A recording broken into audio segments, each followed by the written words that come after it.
Санжин кибербордингийн сургуулийг сонгосонтой бол маш баяртай байна. За тэгээ өнөөдөр ингээд гэрээгээ хийгээд 9 сараас хүмүүс маань Санжин бординг скулдээ явна. Бишээ их зүйлийг сураасаа бие дах чадвараа нэмэгдүүлээсэ гэдэг утгаар гараад Бодож сонголт хийсэн. За тэгээ очиж сургууль дээр нь очиж танилцахаар хүүхдэд маш сонирхолтойгоор заадаг.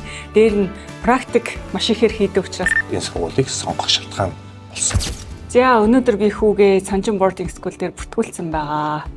За хүү маань жил болгоны зуны амралтаараа Санжин бординг скулд явдаг болохоор ерөнхийдөө мэддэг. За тэгээ тэнд орчин нь таалагддаг, багш нарын таалагддаг, хичээлийнх нь хөтөлбөрөө таалагддаг учраас хүү маань явах дуртай. Сургалтын хөтөлбөр энэтэй бол ярих юм байхгүй. За дээр нь энэ жилээс нөө Кембрижийн хөтөлбөртэй болсон бүх хичээлүүд нь англи, хятад хэл дээр бүр бага ангиасаа эхлээд явах юм билээ. Тэгээд өөр өөр сонгуулсаа ямар сургуульд явах вэ гэдээ асуусан чинь Санжинд явъя гэж байгаа. Бие дах чадварыг бас тэнд суралцж байна.